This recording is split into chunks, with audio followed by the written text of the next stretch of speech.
Hey guys, you are back here again today for another episode of Talk Time with Tamah. I just thought it would be a good opportunity to fill you in on the trip away to Wellington that Tim and I had over Sunday, Monday to talk about the future by local government. Yes, there has been a name change, and to be fair, it probably fits a bit better than future for local government because we definitely want to have a say in what this might look like. So just thought I'd give you a quick rundown. Day one, flight in was rather sporting, moved around a wee bit, both leaving Queenstown and getting into Wellington, who put on quite a view from the meeting room windows out the back of Te Papa overlooking the sea. It was a pretty good turnout all in all. There were a few people couldn't make it because of the weather into the airport from their different places, but all in all, a pretty good representation from across New Zealand. They talked a bit about the vision in the beginning. So the team, which Tim is a part of, has come up with a vision, and I'll just give you a quick rundown because it was summarised by the MC running the program.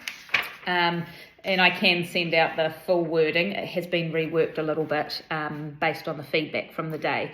So basically there were 7 things within the vision. So they talk about a better future for all New Zealanders and communities, talking about power and funding devolving, funding and financing disparities being resolved, councils being more attractive places for people to work, people interested in standing and in voting, creating vibrant and resilient places, everyone's proud of local democracy, and building on iwi partnerships and te ao Māori as well.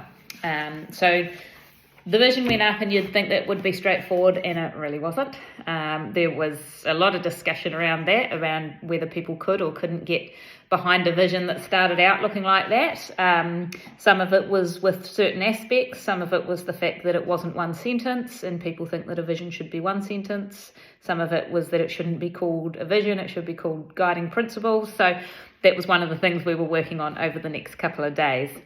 One vision that the MC sort of talked about was JFK's vision for putting a man on the moon in early 1960. Ambitious, bold, a game changer that people could really get excited about. And even though it was obviously a long-term vision when he made it, it was something that kind of carried people through for the next decade, and then the whole world was just super excited when Neil Armstrong walked on the moon or walked in a warehouse out the back of somewhere, depending on where you're looking at it from. And also that a vision is not something to do today or tomorrow. It's something for the future. So recognising that too, that the work that we're doing on this now is not for us, it's for all the people that come after us. Day 2, we were into the guts of the recommendations. It was a pretty big day. I think we went through about 2,500 or 3,000 post-it notes, and I'll send a photo of how that worked because it was really an interesting way to do it. So what they did was put up each of the 17 recommendations. So we'd start on one recommendation, we'd have a think about it ourselves, we'd have a talk about it with another person at our table, a talk about it with the whole table, a talk at a room discussion, and then kind of everybody would vote on their coloured paper. Green for yes, I can get behind this. Yellow for I kind of like the idea but I've got some reservations. And then a pink post-it for I'm really not interested in this and these are the reasons why.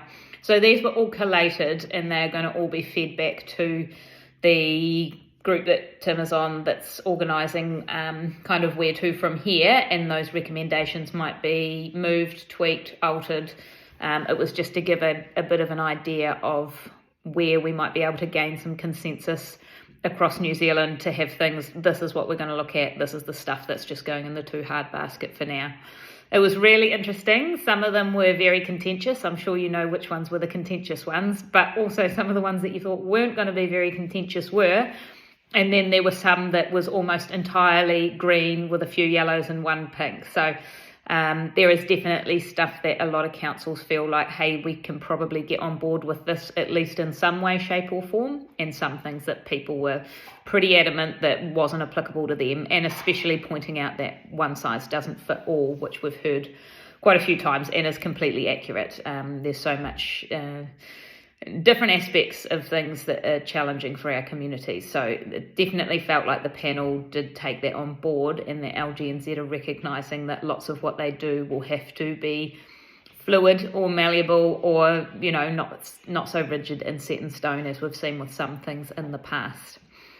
We also had a guest speaker, Hayden Wilson, who is a professional mediator lawyer guy from Denton, Kensington, Swan, talking about building consensus, which was really interesting. So he talked about what an enormous task we have ahead of us, and how we're talking about how local-based decision-making can survive in New Zealand going forward, because it probably won't survive the way it's currently going now, especially with our drop in voter turnout and all that sort of thing too.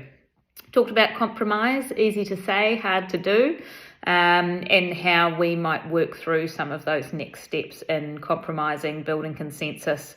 And he did touch a little bit on, which I thought was really interesting, on how you compromise on a topic without compromising yourself. And for some of us who've stood on a particular platform of I'm for this or against this, then coming to a compromise or a consensus position can be quite difficult. And he talked through a few different ways that you can go about that. One of them was talking about going into it thinking, well, what's the best that I can offer in this? I might not like it, but this is my I could do this. What's the best that they can offer? They might not want to come across to my side, but if they offered this, would I be happy with that? And then looking at, would those two positions be better than anything I could get outside of the room? So I think there were some things that we could take away. I did take more notes, me, geeky.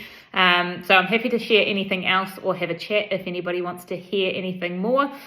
We had some interesting discussions around tables. We moved around lots. I met heaps of people from different councils, including regional councils, including councils whereby they are pretty set in their ways or have a quite firm idea in one direction. So it's interesting to hear, I guess, the position of some of those people who don't want to move at all at the moment, but, they are happy to look at things as well, and at least they're sending people to be in the room.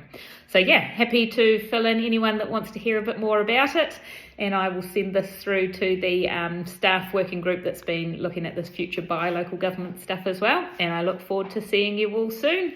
Thanks very much for watching. Bye.